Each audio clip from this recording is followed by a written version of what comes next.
우리의 믿음이 차가운 의심의 눈초리와 부딪혔을 때 어떻게 하면 두려움이 아닌 소망으로 대답할 수 있을까요? 오늘 자료 분석에서는요, 바로 이 질문에 대한 따뜻하면서도 아주 단단한 응답의 길을 함께 찾아가 보려고 해요. 1889년의 반고흐는 아주 깊은 어둠 속에서도 별이 빛나는 밤의 그 찬란함을 그려냈습니다. 요즘 세상은 그렇잖아요. 눈에 보이는 것, 분석하고 증명할 수 있는 것만 믿으려고 하죠. 하지만 이 슬라이드가 보여주듯 우리 마음 깊은 곳에서는 여전히 저 하늘 너머에 보이지 않는 빛을 갈망하고 있습니다. 바로 이 지점에서 우리의 고민이 시작되는 거죠. 자, 그럼 본격적으로 한번 뛰어들어 볼까요? 눈에 보이는 증거를 최우선으로 여기는 이런 세상에서 과연 보이지 않는 믿음을 어떻게 전할 수 있을까요? 이게 바로 오늘 우리가 파고들 주제의 핵심이라고 할 수 있겠습니다. 자, 여기서 한번 스스로에게 물어보세요. 누군가 여러분의 가장 소중한 신념을 아주 날카롭게 공격하거나 의심의 눈초리로 쳐다볼 때, 그럴 때 솔직히 어떤 감정이 가장 먼저 올라오나요? 그리고 어떻게 행동하게 되세요? 우리의 본능적인 반응을 먼저 솔직하게 들여다보는 게 중요합니다. 사실 우리가 보이는 반응, 그 대부분은요, 두려움이라는 딱 한 가지 감정에서 시작되거든요. 그리고 이 두려움은 우리를 두 가지의 똑같은 함정으로 끌고 가곤 합니다. 자, 이 슬라이드를 보시면 정말 흥미로운데요. 우리는 상처받거나 관계를 잃을까봐 두려워서 아예 입을 닫아버리는 침묵을 선택합니다. 신앙을 그냥 옷장 속에 숨겨버리는 거죠. 반대로 내면의 불안함을 감추려고 오히려 더 날카로운 논리로 상대를 이기려 드는 공격적인 자세를 취하기도 하는 거고요.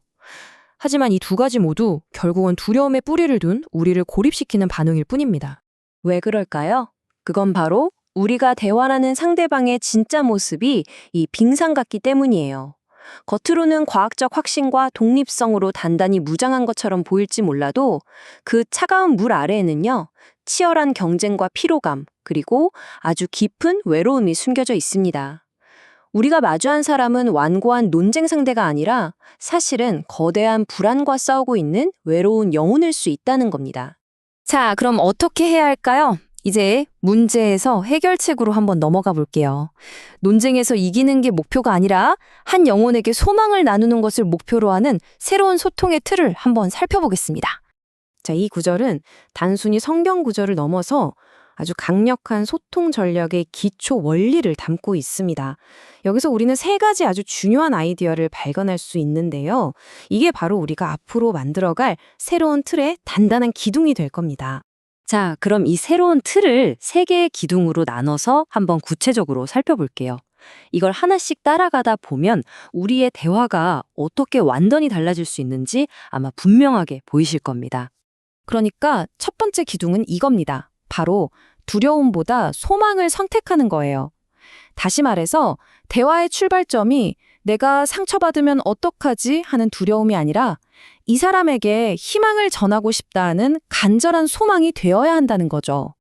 1953년 에베레스트 등정을 앞둔 힐러리 경의 이야기를 한번 떠올려 볼까요? 그에게 두려움이 없었을까요? 아니죠. 그는 죽음의 공포보다 더 큰 정상이라는 목표, 즉 소망을 바라봤기 때문에 그 두려움을 뚫고 나아갈 수 있었던 겁니다. 여기서 핵심은 이거예요. 용기라는 건요, 두려움이 없는 상태가 아니라 두려움 속에서도 더 큰 소망을 붙드는 결단이라는 겁니다. 이 실제 이야기가 소망이 얼마나 강한지 정말 잘 보여주는데요. 신앙을 숨기던 한 청년이 있었어요.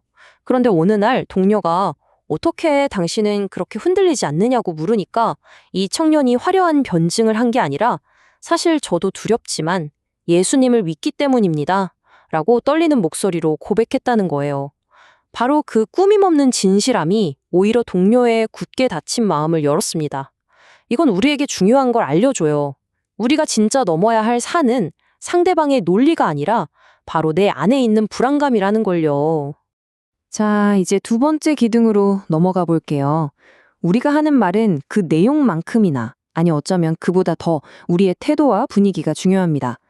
날카로운 공격성 대신에 따뜻한 온유함을 선택해야 하는 거죠. 이 표를 보시면 두 접근법의 차이가 정말 극명하게 드러나죠. 이기려는 대답은요, 논리적 승리를 목표로 날카로운 반박을 무기로 써요. 결국 관계는 끊어지죠.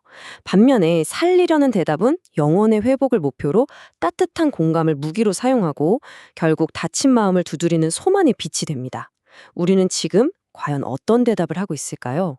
그리고 이 그림이 온유함이 뭔지 정말 아름답게 보여줍니다. 렘브란트의 그림 속 아버지의 손인데요. 한 손은 크고 거칠죠. 흔들리지 않는 진리의 단단함을 상징해요. 반면 다른 한 손은 가늘고 부드럽습니다. 상처 입은 아들을 감싸 안는 은혜와 자비를 뜻하죠. 영혼을 살리는 건 차가운 정답이 아니라 이처럼 진리와 은혜로 그 사람을 따뜻하게 품어주는 사랑입니다. 자, 이제 마지막 원칙입니다. 대화의 최종 목표를 다시 한번 생각해 봐야 해요. 모든 걸 완벽하게 설명하려는 것에서 그 사람을 개인적인 만남의 자리로 초대하는 걸로 바꾸는 겁니다. 이 그림을 한번 보세요. 예수님은 의심하는 도마에게 복잡한 신학을 막 설명하지 않으셨어요. 밀어내지도 않으셨고요. 오히려 당신의 가장 깊은 상처로 그를 부르셨죠. 사람을 변화시키는 건 빈틈없는 설명이 아니라 이렇게 부활하신 주님과의 인격적인 만남입니다. 우리의 역할은 완벽한 정답을 제시하는 게 아니라 그 만남의 자리로 안내하는 다리가 되어주는 겁니다. 자, 이제 지금까지 살펴본 기둥들을 하나로 모아서 하나의 완전한 구조를 만들어 보겠습니다. 이걸 논쟁을 넘어 만남으로 가는 길의 설계도라고 할 수 있겠네요. 이게 바로 소망의 건축입니다. 가장 중심, 핵심에는 마음의 그리스도를 주로 삼는 내적인 확신이 자리 잡고 있습니다. 이 단단한 중심이 온유와 존중이라는 태도로 바깥으로 드러나고 최종적으로는 한 영혼을 만남의 자리로 인도하는 행동으로 이어지는 거죠.